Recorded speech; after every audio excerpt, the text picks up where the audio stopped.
அஸ்ஸலாம் அலைக்கும் ரஹமத்துல்லாஹி பரக்காத்துஹு. நாம் மௌத்தை பற்றி சிறு விஷயம் சொல்கிறேன். நாம் இறந்து 1 மணி நேரம் கழித்து நம் குடும்பத்தினர் மனமுடைந்து கண்ணீருடன் நம் மரணத்தை பற்றி அனைவருக்கும் தெரிவிக்கத் தொடங்குவார்கள். 5-6 மணி நேரம் கழித்து இப்பொழுது நம் மரணம் பற்றி அனைவருக்கும் தெரியும். அவர்கள் நம்முடைய நல்லடக்கத்தில் கலந்து கொள்ள முயற்சி செய்வார்கள். நாம் இறந்து 24 மணி நேரம் கழித்து நம் உறவினர்களால் புதைக்கப்பட்டு நாம் 6 அடிக்கு கீழே இருப்போம். நம்மை அடக்கம் செய்துவிட்டு திரும்பியவர்கள் காலடி ஓசைகளை கேட்போம். மேலும் 2 வானவர்கள் உங்களை உட்கார வைப்பார்கள். நம் இறைவன் யார், நம் மார்க்கம் என்ன, நம்முடைய தூதர் யார் என்று கேட்பார்கள்.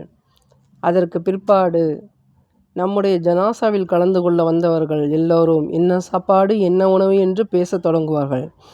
2-3 நாட்கள் செல்லும். நம் உடன் பிறந்தவர்கள் மற்றும் உறவினர்கள் மீண்டும் அவரவர் வேலையை நோக்கி செல்வார்கள். வாரங்கள் செல்லும். எல்லோரும் தங்கள் வாழ்க்கை இயல்பு நிலைக்கு திரும்புவார்கள். நாம் இருந்ததில்லை என்பது போல. சுபஹான் அல்லாஹ்.